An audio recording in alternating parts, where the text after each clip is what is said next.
revoilà de retour pour entamer quelque chose de très important. Pourquoi certains ne sont pas guéris? Et là, on a vu que très souvent, la réponse immédiate, c'est « tu n'as pas assez de foi » ou « tu n'as pas de foi du tout ». Amen. Et donc, on doit répondre à cette question. On a commencé dans un passage dans Matthieu chapitre 17. On va le lire ensemble pour donner un petit compte-rendu. Jésus, Jacques, Jean, Pierre étaient sur la montagne. Jésus a été dans la présence de Moïse et Élie. Il a été transfiguré, glorifié. Et après, ils sont redescendus de la montagne et ils ont vu qu'il y avait une petite foule qui était réunie et les autres 9 disciples étaient là. Et il y avait une petite foule des gens qui discutaient, et il y avait un monsieur qui avait un petit garçon qui était épileptique. Et épileptique parce qu'il avait un démon. Et alors, il a amené ce petit garçon aux 9 disciples, mais ils n'ont pas pu chasser le démon et guérir le petit garçon. On a vu que Jésus n'était pas très content. Il s'attendait à ce qu'il guérisse ce petit garçon et il les avait formés, entraînés et lui s'attendait à ce que ce démon parte et que ce petit garçon soit guéri. Mais alors pourquoi les disciples n'ont pas pu guérir ce petit garçon? On va lire ce passage.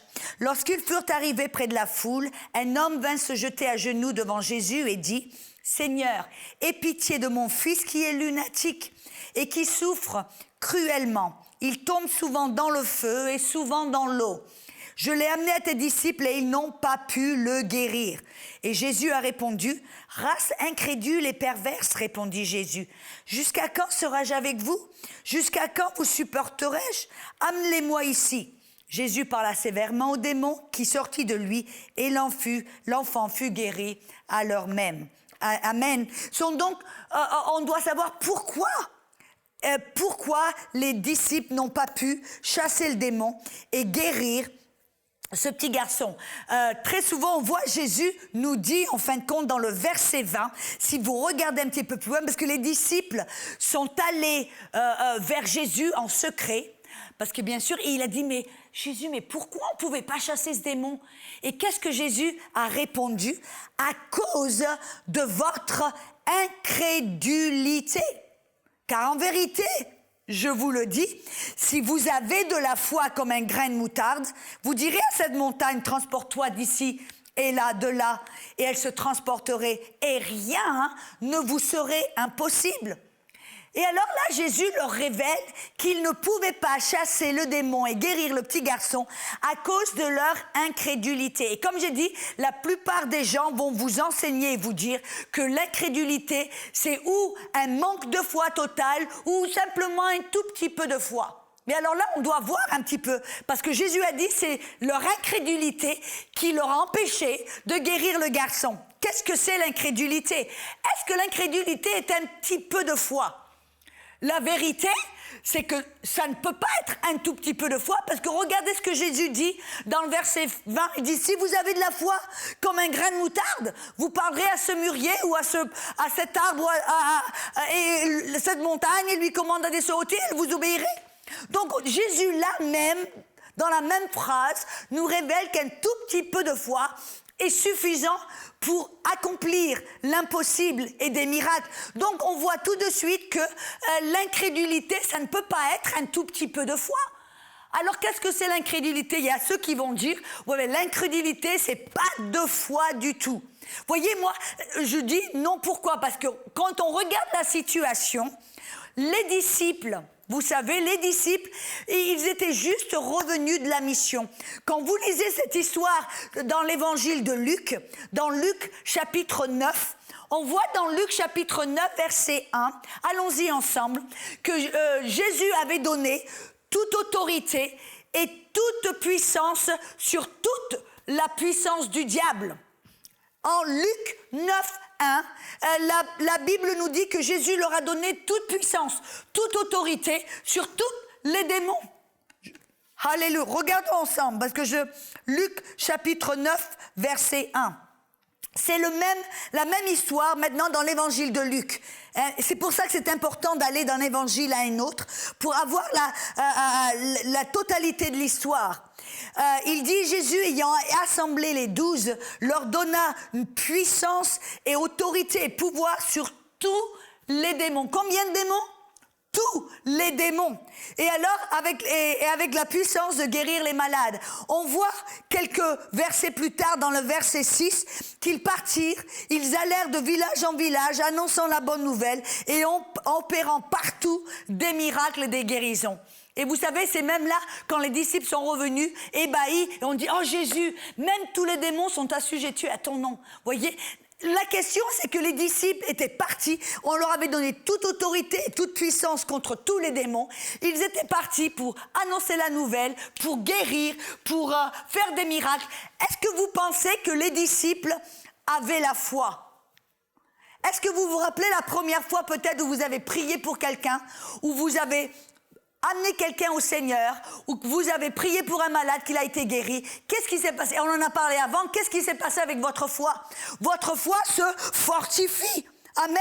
Et alors là, on voit que dans Luc chapitre 9, les disciples avaient reçu toute autorité, toute puissance sur tous les démons. Ils étaient partis en mission. Ils étaient revenus en racontant à Jésus toutes les guérisons, tout ce qu'ils avaient fait. Ils avaient chassé tout un tas de démons. Amen. Et alors, ils étaient revenus, en fin de compte, avec une foi beaucoup plus forte. Et vous savez que quelques versets plus tard, là, ça se trouve dans le verset 37 à 42 du même chapitre. Et si vous savez quoi, que ce soit l'évangile de Luc est le seul évangile qui est chronologique. Donc là, on voit une chronologie, une succession.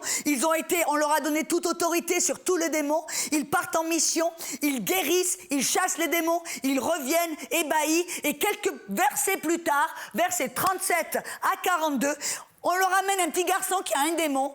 Ils essaient de chasser le démon, ils n'y arrivent pas. Alors, est-ce que la question, quand Jésus dit vous ne pouviez pas chasser le démon à cause de votre incrédulité, est-ce que on a vu que c'est pas un petit peu de foi? Et on voit aussi que ce n'est pas un manque de foi ou un manque total de foi. Pourquoi? Parce que les disciples avaient la foi. Ils avaient la foi pour aller dans la mission, chasser les démons, guérir les malades. Apparemment, ils avaient la foi. On voit même ici dans Luc, si vous regardez aussi dans Marc, la même histoire dans l'épître de Marc, chapitre 9, verset 24. Écoutez bien cela. Marc 9, 24, le papa du petit garçon va vers Jésus et il lui demande si tu peux faire quelque chose, viens à notre secours, aie compassion. Et Jésus lui dit, non, c'est pas si je peux, mais si tu peux, car rien n'est impossible à celui qui croit. Et qu'est-ce que le papa répond? Dans le verset 24 de Marc, chapitre 9, il dit, aussitôt le père de l'enfant s'écria, je crois, mais viens au secours de mon incrédulité. Attendez là un petit peu. Qu'est-ce que ça nous montre? Le papa avait la foi. Il dit, je crois, mais viens au secours de mon incrédulité. En d'autres mots, le papa avoue, oui, j'ai la foi, mais j'ai aussi de l'incrédulité. Vous voyez, la plupart des gens s'imaginent que l'un est exclusif de l'autre. Si vous avez la foi, alors il n'y a pas d'incrédulité. Ou si vous avez l'incrédulité, il n'y a pas de foi. Non. On voit là que les disciples avaient la foi. Ils venaient de revenir de la mission emballés parce qu'ils avaient chassé les démons, guéri les malades. Ils avaient la foi. Mais Jésus leur dit, vous avez de l'incrédulité. Et on vient voir là, le papa du petit garçon a aussi déclaré, je crois, j'ai la foi, mais viens à mon secours, viens, aide mon incrédulité. Apparemment, il est possible d'avoir de la foi et de l'incrédulité au même moment. Alors, on vient de voir là que l'incrédulité, ce n'est pas un tout petit peu de foi. Parce que même un tout petit peu de foi peut accomplir l'impossible. L'incrédulité, ce n'est pas un manque de foi total. Pourquoi? Et on a vu que c'est possible d'avoir la foi et l'incrédulité au même temps. Alors, qu'est-ce que c'est l'incrédulité? Alors, je suis bien contente que vous me l'ayez demandé. Qu'est-ce que c'est l'incrédulité? L'incrédulité, tout comme la foi est une force positive qui accomplit, qui bouge la montagne. Jésus a dit, par votre foi, vous parlez à la montagne et choum, elle s'enlève. La foi est une force puissante et positive qui va bouger la montagne. De l'autre côté, l'incrédulité est une force négative, contraire, extérieure et contraire, qui va annuler votre foi et l'empêcher de bouger la montagne. Amen. La foi est une force positive, l'incrédulité est une force négative qui travaille l'une contre l'autre. Exemple, vous avez ce pupitre-là. On peut peut-être s'imaginer qu'il y a une corde qui est liée à ce pupitre. Et moi, si je suis la foi et que je lis, j'ai la corde et je tire, je m'appelle foi. Et la foi, elle tire ce pupitre. Le pupitre va se déplacer. Mais qu'est-ce qui se passe si de l'autre côté, il y a une corde? Et là, de l'autre côté, c'est l'incrédulité qui tire. Et l'incrédulité de ce côté, la foi de ce côté. Et tous les deux, on pousse à l'opposé. Qu'est-ce qui va se passer avec le pupitre? Il ne va pas se déplacer, il va rester là. C'est de ça que je parle, voyez. L'autre foi bouge la montagne, mais l'incrédulité va arrêter votre foi, l'annuler, l'empêcher, même aller à l'inverse, si vous me permettez. Voyez, la parole foi, en grec, c'est la parole pistis. Mais vous savez, en grec, à chaque fois, si vous voyez une lettre A ou AN qui est placée devant la parole, ou un verbe ou un mot, comme par exemple pistis, cette préfixe A ou AN, ça va annuler l'action, même non seulement l'annuler, mais l'inverser. Par exemple, en français, on pourrait dire, par exemple, le préfixe DE. DE, voyez, vous allez faire quelque chose, vous faites quelque chose. Si vous placez le préfixe DE à l'avant, qu'est-ce que ça va faire? Défaire. Ça veut dire que vous arrêtez l'action et vous allez en recul, en fin de compte. Ou alors, si vous avez, par exemple, des souliers avec comment on appelle ça, des lacets, vous allez nouer vos souliers. Et si vous mettez le DE devant lier, qu'est-ce que ça va faire? Délier ou dénouer. Ça veut dire que non seulement elles étaient liées, elles étaient nouées, mais maintenant vous arrêtez l'action et vous allez à l'inverse. C'est ce qui se passe là, voyez. Les disciples avaient la foi. Ils avaient la foi, mais l'incrédulité est venue contre la foi. Pourquoi? Pour l'arrêter, et non seulement l'arrêter, l'annuler, mais la mettre à l'envers et aller à l'inverse. Amen.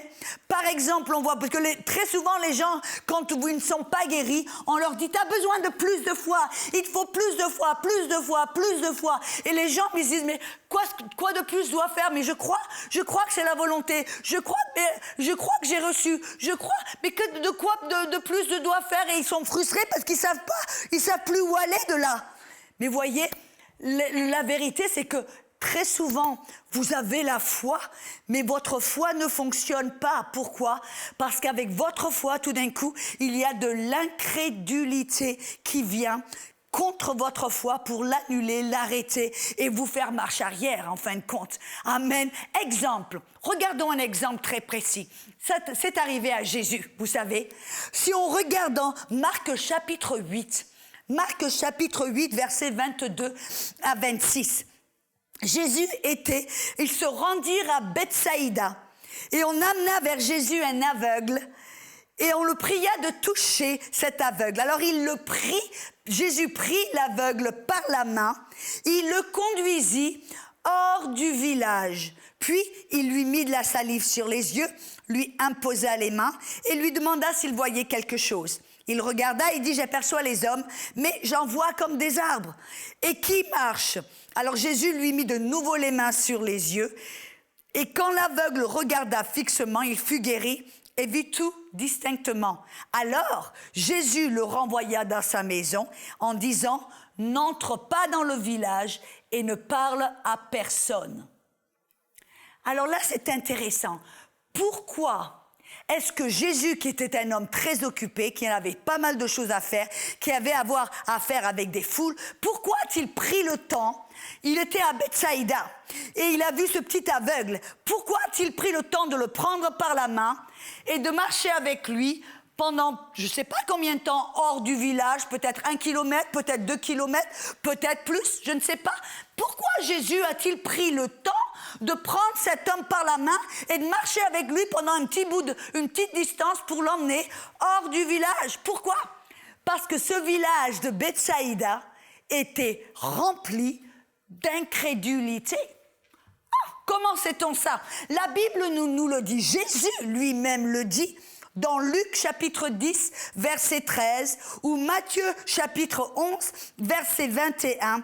Jésus dit, « Malheur à toi, Chorazin, malheur à toi, Bethsaïda, car si les miracles qui ont été faits au milieu de vous avaient été faits dans Tyr et dans Sidon, il y a longtemps qu'elle se serait repentie en prenant le sac et la cendre. » Qu'est-ce que Jésus disait? Jésus disait, j'ai fait des miracles parmi vous, mais vous ne croyez pas, vous ne croyez que ce que vous voyez ou vous sentez. Vous êtes plein d'incrédulité. Et alors, parce Bethsaïda était rempli d'incrédulité, le Fils de Dieu, Jésus de Nazareth, devait sortir de la ville afin de pouvoir guérir cet aveugle. En d'autres mots, voyez, on sait que Jésus avait la foi. Il marchait dans la foi tout le temps. Mais voyez, là, il savait que cette ville était remplie d'incrédulité. Il avait la foi. Il avait une tonne de foi, vous diriez, une foi très forte. Amen. Mais là, il savait que s'il y avait de l'incrédulité, il ne pourrait pas guérir cet aveugle. Et alors, qu'est-ce qu'il a fait? C'est pas qu'il a dit « Oh, j'ai besoin de plus de foi ». Non, il n'a pas eu besoin de plus de foi ou une plus grande, plus forte foi. Non, non, il s'est débarrassé de l'incrédulité. Et voyez, en l'emmenant hors de la ville. C'est de ça, vous vous rappelez, une des sessions précédentes, je vous ai parlé de mon cas quand j'avais le cancer des os et que le Saint-Esprit m'a dit, Audrey, ne dis à personne que tu as le cancer, mais seulement 5 personnes qui croient comme toi. Et ne leur demande pas de prier ou de se lamenter, au contraire, dis-leur de se réjouir, de remercier le Seigneur pour ta guérison que tu as reçue. Amen. Qu'est-ce que le Saint-Esprit a fait? Vous voyez, il m'a aidé, même si je ne m'en rendais pas compte, il m'a aidé à éliminer ou à restreindre l'incrédulité qui aurait pu être autour de moi afin que ma foi fonctionne. Oh, alléluia! Vous voyez, même Jésus, le Fils de Dieu, pouvait être limité par l'incrédulité qui était présente. C'est pour cela que des fois, Jésus faisait certaines choses, voyez, ou Pierre ou Paul, où on fait certaines choses qu'on ne comprend pas, et on se demande pourquoi ils font ça. Et on a l'impression qu'ils font pour nous frustrer, ou nous confondre, ou pour nous mélanger les pinceaux. Voyez, non, tout ce que Jésus faisait, tout ce que les apôtres ont fait, ils l'ont fait pour un but précis, parce qu'ils savaient exactement ce qu'ils faisaient. Exemple, voyez, quand Jésus il est allé dans une ville, il y avait une petite fille qui était morte. Amen, ça se trouve dans Marc chapitre 5, versets 35 à 42. Regardons ensemble, Marc chapitre 5. Marc chapitre 5, versets 35 à 42.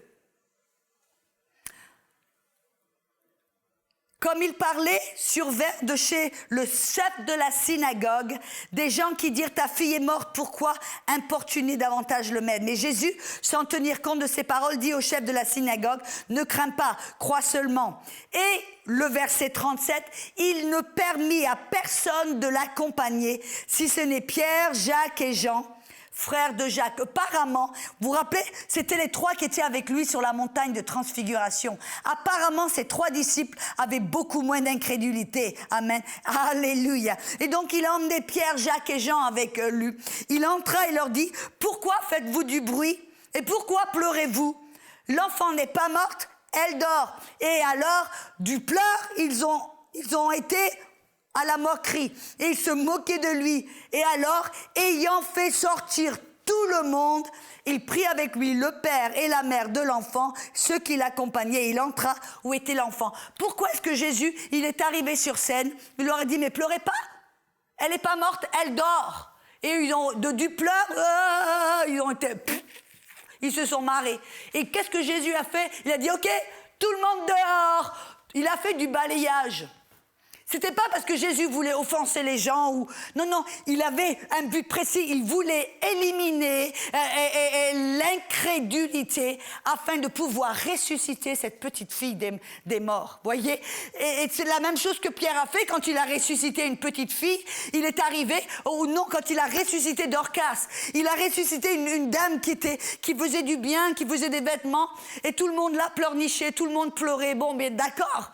Mais quand Pierre est arrivé, il a dit, OK, ouais, vous pleurez, mais je sais que si vous pleurez, parce que la foi, écoutez-moi bien, quand on est dans la foi se réjouit, parce que la foi voit la victoire. Quand on pleure, et je ne parle pas d'un pleur qui est parce qu'on est dans la présence de Dieu et qu'on est touché par sa présence. Je parle d'un pleurnichement, où on dit, on voit le mauvais tournant, on voit le mal au lieu de voir la victoire. C'est de ça que je parle. Quand on est dans la foi, on ne pleurniche pas. Amen. Et alors, qu'est-ce que Pierre a dit? Il a dit, OK, tout le monde dehors. Pourquoi?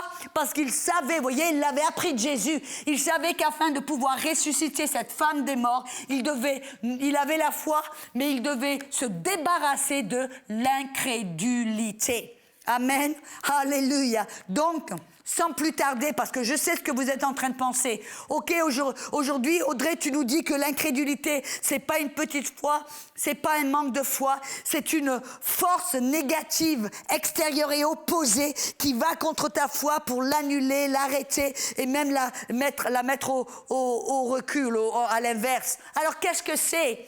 Qu'est-ce que c'est l'incrédulité? Allons dans le verset, Matthieu 17, verset 21. Matthieu 17, verset 21. Jésus nous donne là un petit détail intéressant. Des fois, on loupe une vérité par juste un petit truc comme ça, un petit détail. Jésus leur a dit, verset 20, « Vous n'avez pas pu chasser le démon à cause de votre incrédulité. Mais je vous le dis, si vous avez de la foi comme un grain de moutarde, vous allez parler à cette montagne, transporte-toi d'ici, elle se transportera, rien ne vous sera impossible. » Mais verset 17, chapitre 17, verset 21. Mais cette sorte, dans la Louis II ici, il dit, mais cette sorte de démon ne sort que par la prière et par le jeûne. Et il y en a qui ont enseigné qu'il y a des démons si puissants que même le nom de Jésus n'est pas suffisant. Qu'il y a un démon qui est si puissant qu'on doit jeûner, et on doit prier, et c'est la seule chose qui va faire que finalement ce démon va s'assujettir, fléchir le genou. Vous voyez, mais ce raisonnement est complètement contraire à tout ce que Jésus nous a enseigné. Vous vous rappelez, on a vu dans Luc chapitre 9, verset 1, que Jésus leur a donné toute puissance, toute autorité contre... Combien? Tous les démons. Tous les démons. Donc là, il y a une contradiction. Non. Il y a même le verset qui nous dit, dans Luc 10, 19, que Dieu nous a donné toute autorité contre toute la puissance du diable. Et donc là, ce serait opposé, ça irait contre les enseignements de Jésus, ou même contre le nom de Jésus, ou la parole qui affirme que tout démon est assujetti au nom de Jésus, que Dieu a mis toute domination, toute puissance du diable au-dessous de nos pieds. Amen. Alléluia. Nous sommes le corps du Christ sous nos pieds. Alors, qu'est-ce que ça veut dire? Voyez, j'ai remarqué quelque chose. Ça, dans la Louis II, ils ont mis ce mot démon. Parce que, vous voyez, j'ai remarqué quelque chose. Dans ma Bible, je lis ma Bible en anglais très souvent. La King James, et quand ils ont traduit la King James, les traducteurs, quand ils rajoutaient une parole, pour une raison, pour une autre, peut-être pour essayer d'éclaircir de quelque chose, ou je ne sais pas, selon leur discrétion, quand ils rajoutaient une parole, ils la rajoutaient, mais ils la mettaient en italique.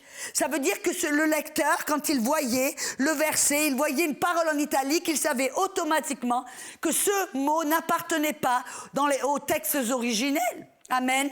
Que ça ne faisait pas partie du grec. Et vous savez que dans ma Bible en anglais, ce verset, dans Matthieu 17, verset 21, « Mais cette sorte de démon ne sort que par la prière et par les jeûnes », la parole démon est en italique. Qu'est-ce que ça veut dire? Que dans le texte en grec, vraiment on devrait le lire, mais cette sorte ne sort que par le jeûne et la prière. Et vous savez, dans la version Darby, c'est exactement, si vous vérifiez, la version Darby le dit de cette manière. Mais cette sorte ne sort que par le jeûne et la prière. On doit se demander, qu'est-ce que le jeûne et la prière fait? Pourquoi est-ce qu'on jeûne et on prie? Ce n'est pas pour changer Dieu. Pourquoi? Parce que Dieu ne change pas.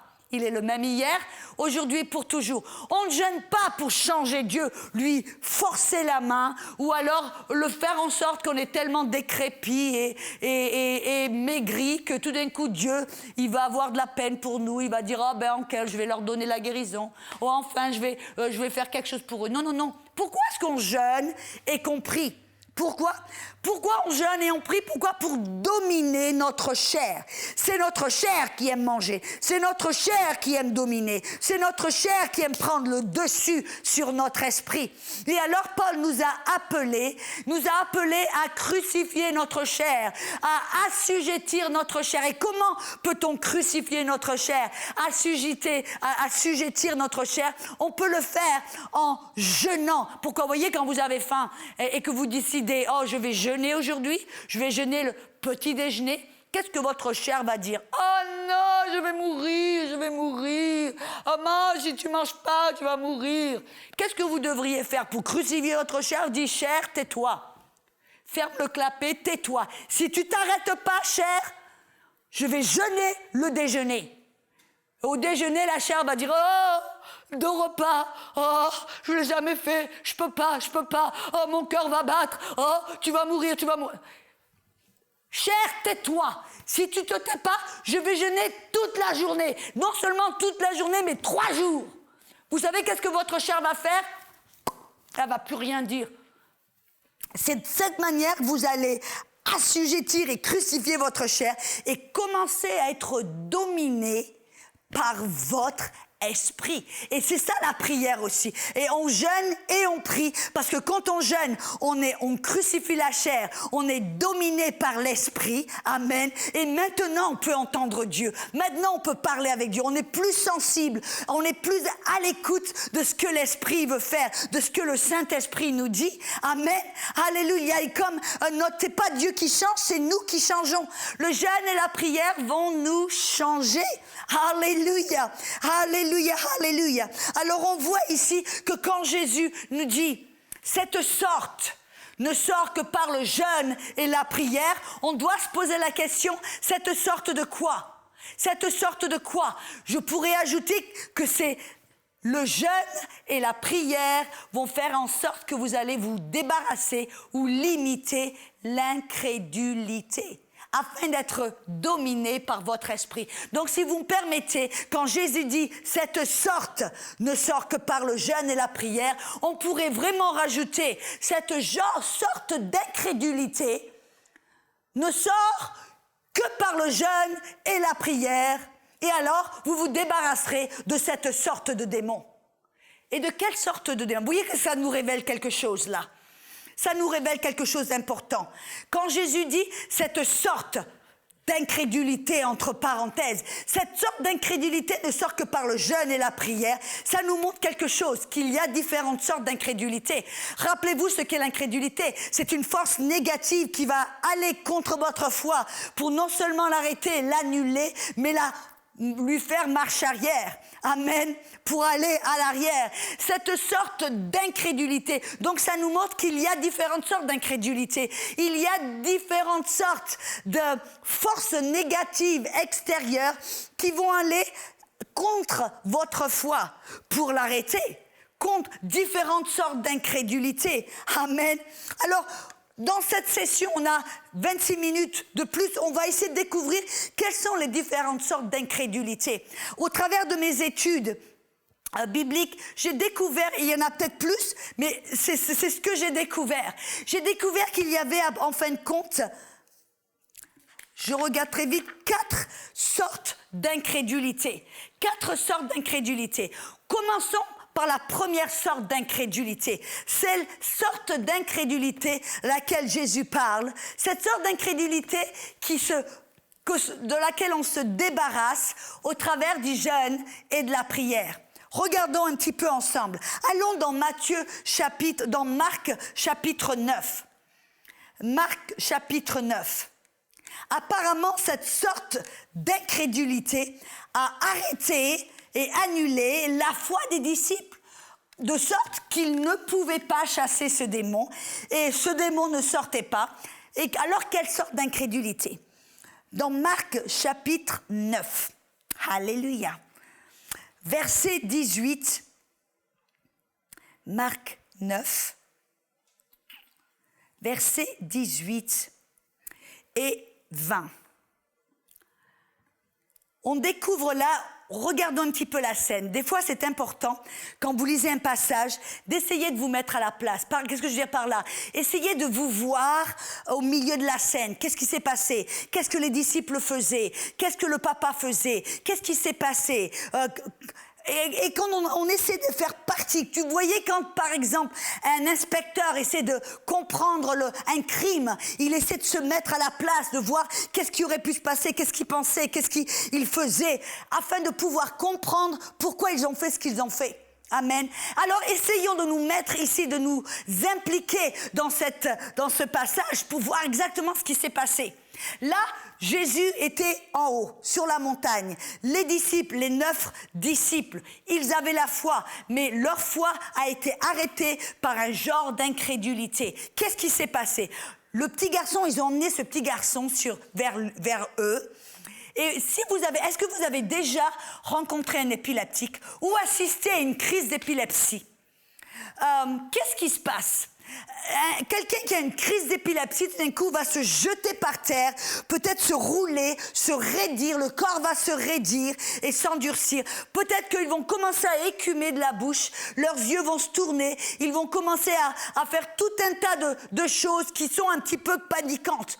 Je ne sais pas si vous avez déjà vu quelqu'un qui a une crise d'épilepsie, ça vous fait peur. Amen.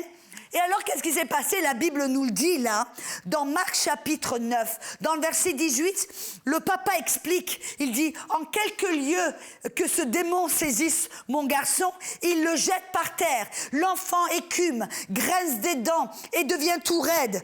J'ai prié tes disciples de chasser l'esprit et ils n'ont pas pu.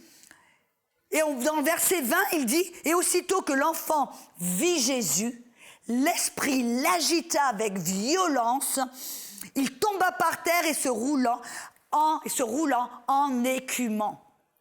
Qu'est-ce qui s'est passé? Essayons de faire marche arrière et de voir qu'est-ce qui s'est passé à ce moment. Quand les disciples, ils ont amené ce petit garçon aux disciples, les disciples ont fait ce qu'ils avaient l'habitude de faire, ce qu'ils avaient fait quelques versets avant, c'est-à-dire qu'ils ont exercé cette autorité qui leur a été donnée au nom de Jésus, et ils ont exercé l'autorité, ils ont commandé à ce démon de sortir de ce petit garçon, et tout d'un coup, qu'est-ce qui s'est passé? Le petit garçon a été jeté par terre, s'est raidi, a été d'une certaine violence, il a écumé, il s'est roulé, bref, tout un tas de démonstrations physiques. Et qu'est-ce qui s'est passé tout d'un coup? Les disciples qui avaient la foi, ce qu'ils ont vu, ce qu'ils ont témoigné, leur a fait que ils ont lâché prise, ils ont abandonné leur foi, ils ont été en fin de compte déstabilisés, et ils ont à ce moment-là décidé, le démon n'est pas sorti. De quoi je parle là?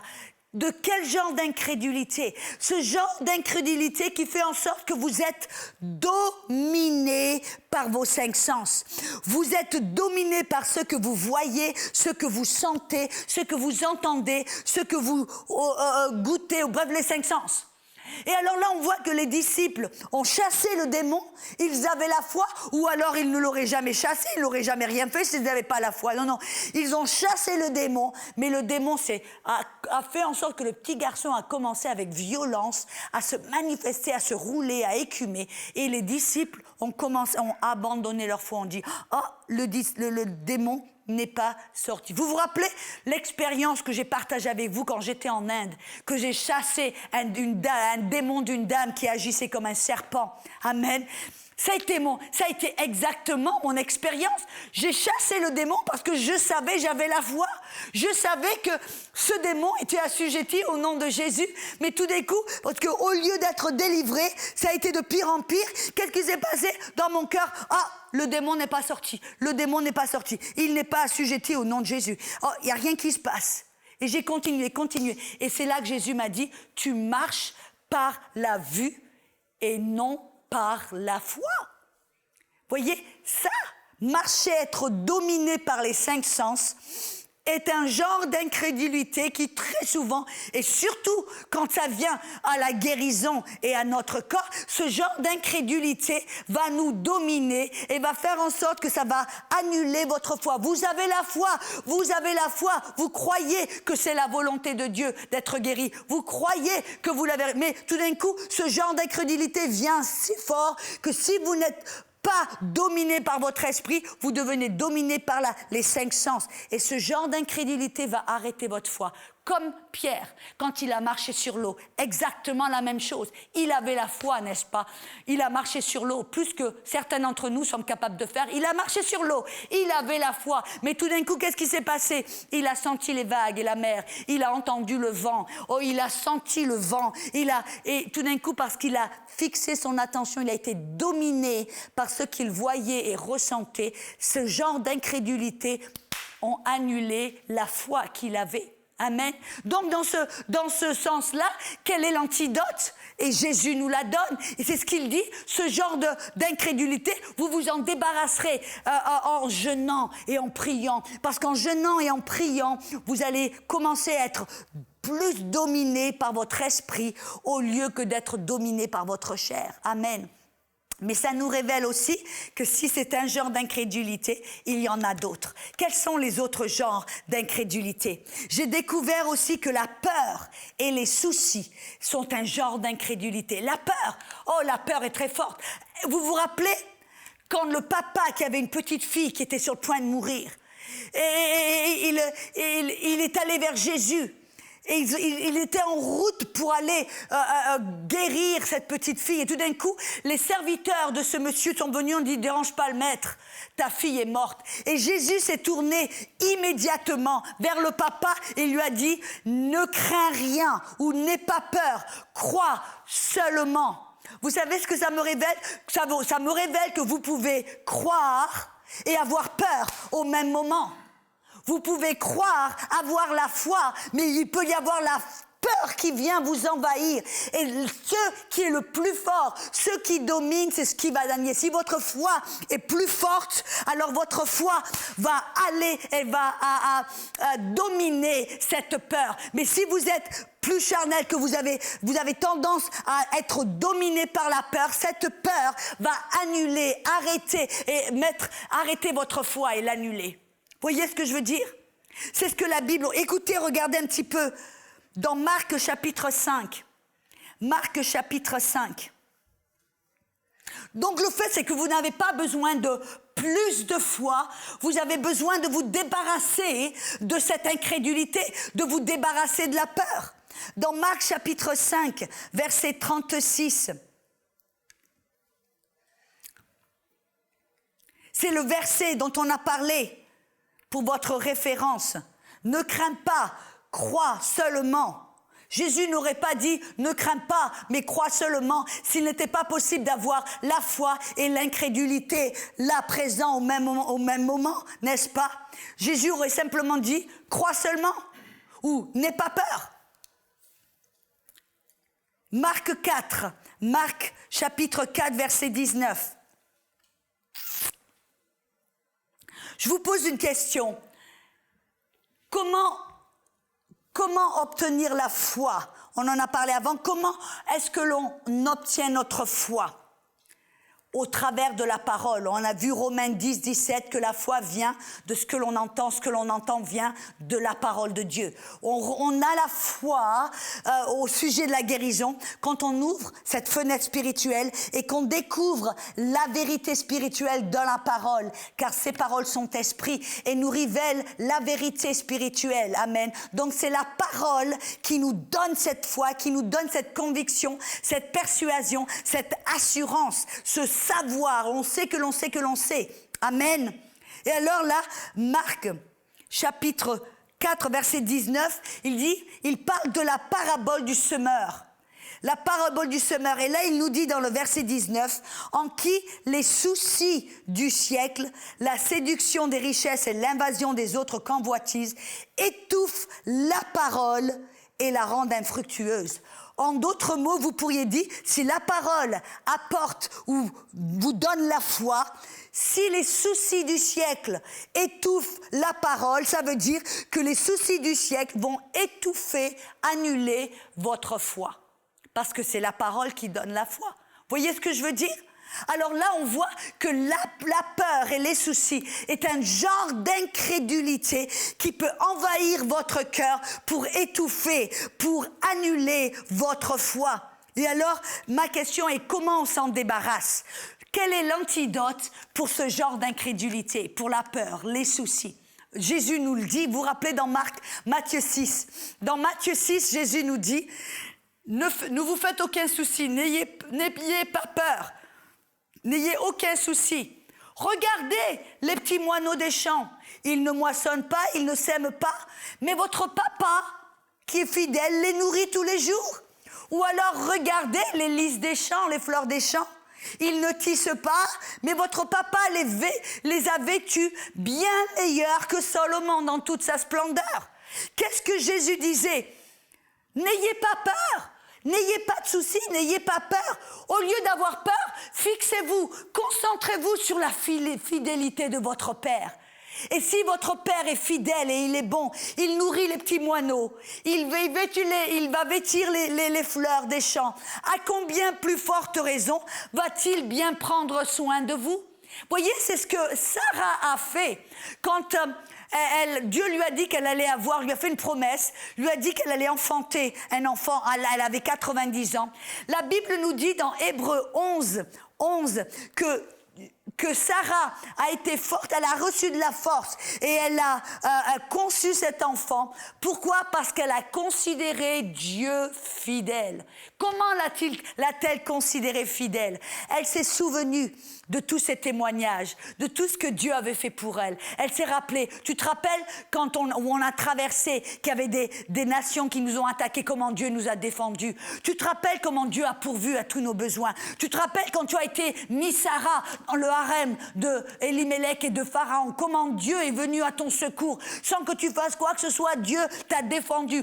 Comment Dieu a été fidèle. Et si Dieu il l'a fait, Dieu va le faire encore, il va prendre bien de soi et il va accomplir sa promesse. Voyez, elle l'a considéré Dieu fidèle. C'est ça qu'on doit faire.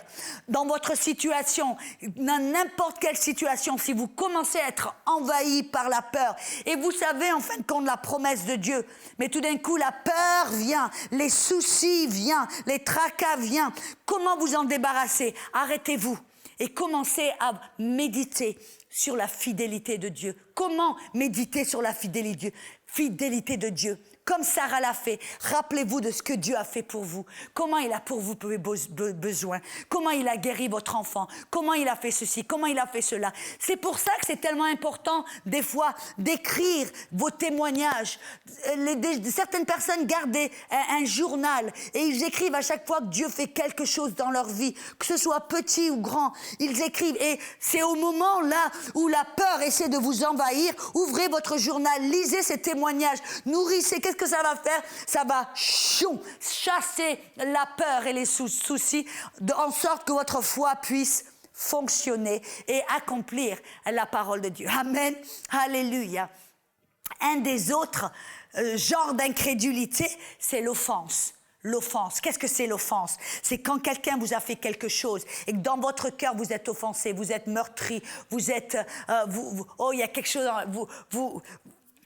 Vous ne voulez plus parler à la personne, ou vous êtes fâché avec la personne, ou vous êtes blessé, vous ne voulez plus parler de la personne, ou on entend parler. Vous voyez ce que je veux dire?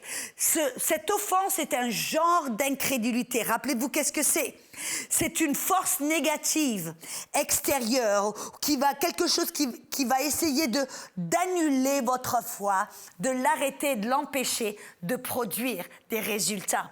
Amen. On voit dans la Bible, par exemple, dans Marc chapitre 4, dans le verset 17, rappelez-vous, on parle de la parabole du semeur. Jésus parle ici de la parole, et la parole produit la foi, n'est-ce pas? Et la foi produit des résultats, ou des miracles, ou des guérisons. Mais dans Marc 4, 17, il dit que dès que survient une tribulation ou une persécution à cause de la parole, je vais faire une petite parenthèse. Vous remarquez que les persécutions, les tribulations, les épreuves, ça vient non pas à cause de Dieu, ça vient à cause de la parole. Ça veut dire que quand vous avez la parole, que vous découvrez la vérité, tout d'un coup le diable n'aime pas ça, alors il vient avec des tribulations, il vient avec des persécutions, il vient avec des épreuves. Pourquoi? Pour vous amener de l'incrédulité, pour arrêter votre foi, pour étouffer la parole. Amen. Alors là il dit que la persécution vient à cause de la parole, et ils y trouvent une occasion de chute. Une occasion de chute, dans la Darby, c'est dit scandaliser, scandale, scandaliser. Ça vient de la parole grecque scandalon. Et scandalon, c'était une trappe que les trappeurs en Afrique utilisaient pour attraper les singes. Amen. Et ils mettaient une banane à l'intérieur, ils l'attachaient à la cage à l'intérieur, et les singes allaient, mettaient leurs mains au travers des barreaux, attrapaient la banane, essayaient de la faire sortir, mais ils ne pouvaient pas. Et parce qu'ils refusaient, ils oubliaient ce qu'il y avait autour, ils étaient tellement fixés sur cette banane, et ce petit bâton où est attachée la banane s'appelle scandalon. Scandale, offense. Ils ne lâchaient pas prise de ce scandalon ou de cette offense, et le trappeur venait par derrière pour le détruire. En d'autres mots, si seulement le singe avait laissé aller cette banane ou ce petit bâton scandalon avec la banane, il aurait été épargné. Mais il a refusé de laisser aller. Ça me rappelle certains chrétiens aujourd'hui qui refusent de lâcher prise. Ils sont offensés, blessés, meurtris, mais ils refusent de pardonner. Et qu'est-ce qui se passe? La Bible vient de nous montrer que cette offense va empêcher leur foi de produire des résultats, empêcher leur foi de les amener à la guérison.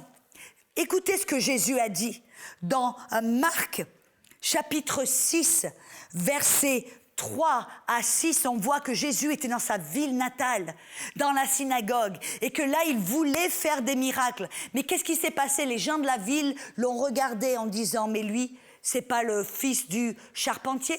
Il est avec nous, il a vécu avec nous, il a grandi avec nous. Ses frères et ses sœurs, ils sont avec nous. Et maintenant, il dit, je suis oint, l'Esprit de Dieu est sur moi, je suis le Messie, patin... Non, mais pour qui il se prend? Et la Bible nous dit qu'ils étaient scandalisés, offensés, voyez? Et là, dans le verset 6, il dit que Jésus ne pouvait pas. Ça ne dit pas qu'il ne voulait pas. Il ne pouvait pas faire des miracles à cause de leur incrédulité. Quel genre d'incrédulité? Ils étaient offensés avec Jésus.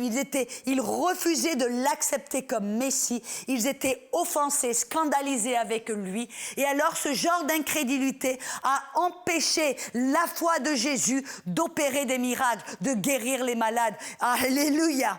C'est pour ça, vous avez lu dans Marc 11, le chapitre où Jésus enseigne sur la foi.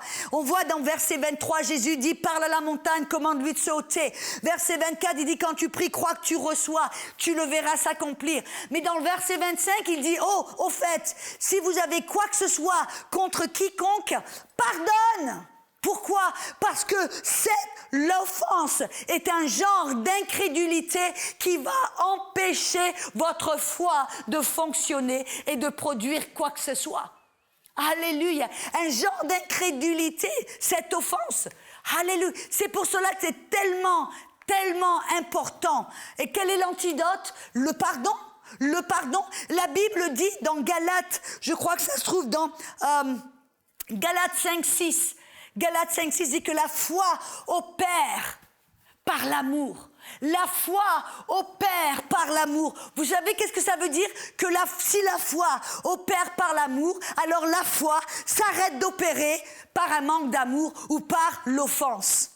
C'est un genre d'incrédulité et je vois très très souvent, oh là là, très souvent des gens qui aiment Dieu, qui ont prié, supplié, ils ont fait tout ce qu'ils pouvaient faire, ils ont été à une réunion, à une autre et ils ne reçoivent pas leur guérison. Et très souvent quand on va à la source du problème, des fois je leur demande, est-ce que vous avez peut-être quelque chose contre quelqu'un? Est-ce que quelqu'un vous a fait du mal et vous n'avez pas pardonné cette personne? Et très souvent la personne dira, ah ben oui. Et dès qu'il relâche la personne, qu'il choisit de pardonner, bam, tout de suite leur foi opère. Je me rappelle exactement que j'étais en Colombie, j'enseignais dans une église, je faisais des réunions dans une église et j'enseignais ce soir-là spécialement sur l'offense, amen, et le danger de l'offense, amen. Et là, dans cette salle, il y avait une dame qui était rentrée, qui avait de l'arthrite au travers de son corps. Elle est venue vraiment en traînant les pieds comme ça. Tous ses doigts étaient recroquevillés. Elle était dans la douleur. Son visage était crispé. Elle avait tellement de douleur. Et donc, elle avait été invitée par quelqu'un. Elle s'est assise dans la salle. Et tout d'un coup, au milieu du message, elle a entendu ce message et elle s'est rendue compte que c'était son problème. Parce que pendant des années, elle avait prié. Elle avait appelé une chaîne de prière. Elle avait eu les mains imposées sur elle. Elle avait fait tout ce qu'elle pouvait faire. Elle n'était jamais guérie. Et elle était frustrée, elle ne savait pas quoi faire. Et là, toute seule, assise sur sa chaise, elle a découvert que c'était son problème. Parce que son mari, quand elle était toute jeune, l'avait abandonnée. Elle avait plusieurs enfants qui étaient même de bas âge. Et il l'avait abandonnée pour aller avec une autre femme. Et alors, elle était tellement blessée, meurtrie, que sans s'en rendre, elle avait emmagasiné, elle avait retenu cette offense. Et elle avait refusé de lui pardonner en disant « Non, je ne lui pardonnerai jamais ce qu'il m'a fait. Ça m'a tellement fait du mal. » Et vous savez pourquoi les gens refusent de pardonner? Parce qu'ils se disent « Je vais lui faire payer. » Mais vous savez, vous lui faites rien payer du tout, c'est vous qui payez le prix. Pourquoi? C'était comme si vous buviez du poison et vous vous attendez que l'autre personne meure. L'offense ne va pas les affecter, ça va vous détruire de l'intérieur et ça va empêcher votre foi de fonctionner. Ça va faire en sorte que vous n'allez avoir aucune assurance pour recevoir la guérison que Dieu nous a déjà donnée. Et là, toute seule, assise sur sa chaise, elle a pris une décision. Elle a dit, je dois pardonner. Elle a pardonné son mari. Et tout d'un coup, son témoignage était qu'elle a senti une chaleur, comme du miel qui lui était versé dessus. Elle a senti cette chaleur qui a envahi son corps. Et tout d'un coup, elle s'est aperçue que tous ses doigts étaient redressés, que toute la douleur était partie. Elle a été tellement ébahie, elle était tellement contente qu'à la fin du culte, elle est venue en courant devant de l'église pour nous donner son témoignage. Et non seulement elle a été guérie, alléluia, elle a été remplie du Saint-Esprit. Une chose qu'elle avait désirée pendant tellement d'années. Voyez, c'était pas Dieu qui avait les bras croisés au ciel en disant tu pardonnes pas, je te guéris pas, je te remplis pas. Non, c'était pas Dieu. Mais le fait, c'est que Dieu nous a déjà tout donné, mais notre foi ne peut pas fonctionner. Nous ne pouvons pas recevoir. Nous n'avons aucune assurance. Notre foi ne peut pas fonctionner parce que cette incrédulité va l'annuler, l'empêcher de produire et d'amener cette guérison ou de produire ce que Dieu nous a déjà donné. Voyez? Donc l'antidote, c'est le pardon. Facile. Et on n'a pas besoin d'un siècle pour pardonner. Vous pouvez prendre la décision immédiatement, en quelques secondes, de pardonner, de dire Seigneur, je pardonne cette personne. Et vous dites le nom de la personne, Jacques, Jean, Philippe, Pierre, je te pardonne. Je te pardonne au nom de Jésus. Sois libre et je te bénis. Et pour certains d'entre nous, vous savez, c'est non seulement pardonner, mais aussi des fois, on doit faire quelque chose pour être libéré dans notre cœur. Et je vais clôturer cette session avec ça. Que vous savez, très souvent, on prend la décision de pardonner quelqu'un qui nous a fait du mal. On dit, Seigneur, je pardonne un tel. Ou on déclare le nom de la personne. Je choisis de te pardonner, tu es libre. Je te bénis, je prie pour toi. Mais à l'intérieur, dans notre corps, il y a toujours un... Vous voyez ce que je veux dire? Quelque chose qui... Vous n'avez pas envie de parler de la personne ou de l'entendre. Vous êtes tellement... Il y a quelque chose qui a affecté votre cœur. À ce moment-là, pour en être libre, j'ai découvert quelque chose. On doit aller au-delà de simplement pardonner avec nos paroles. Des fois, on doit faire quelque chose. Demandez au Saint-Esprit, Seigneur, comment puis-je être libéré dans mon corps et dans mon cœur de cette personne? Et des fois, le Saint-Esprit va vous dire, achète-lui un cadeau, ou écris une lettre, ou fais ceci, ou simplement prie, ou... Lui, il sait exactement ce qui va vous aider à aller sur ce chemin du pardon complet afin que vous puissiez être libre et que votre foi, l'incrédulité soit parte et que votre foi puisse produire la guérison ou ce dont vous avez besoin. Amen. C'est tellement important. C'est un genre d'incrédulité, cette offense, qui va, je le constate tellement de fois, qui va empêcher votre foi de fonctionner. Amen. Donc, on revient dans quelques petits instants. On va découvrir le dernier genre d'incrédulité et aussi, on va découvrir certains faux raisonnements et certaines fausses doctrines qui nous empêchent de marcher par la foi. Amen. Revenez dans un petit moment. Cette émission est rendue possible grâce au précieux soutien des partenaires d'Enseigne-moi Canal International. Retrouvez tous nos programmes sur enseigne-moi.com.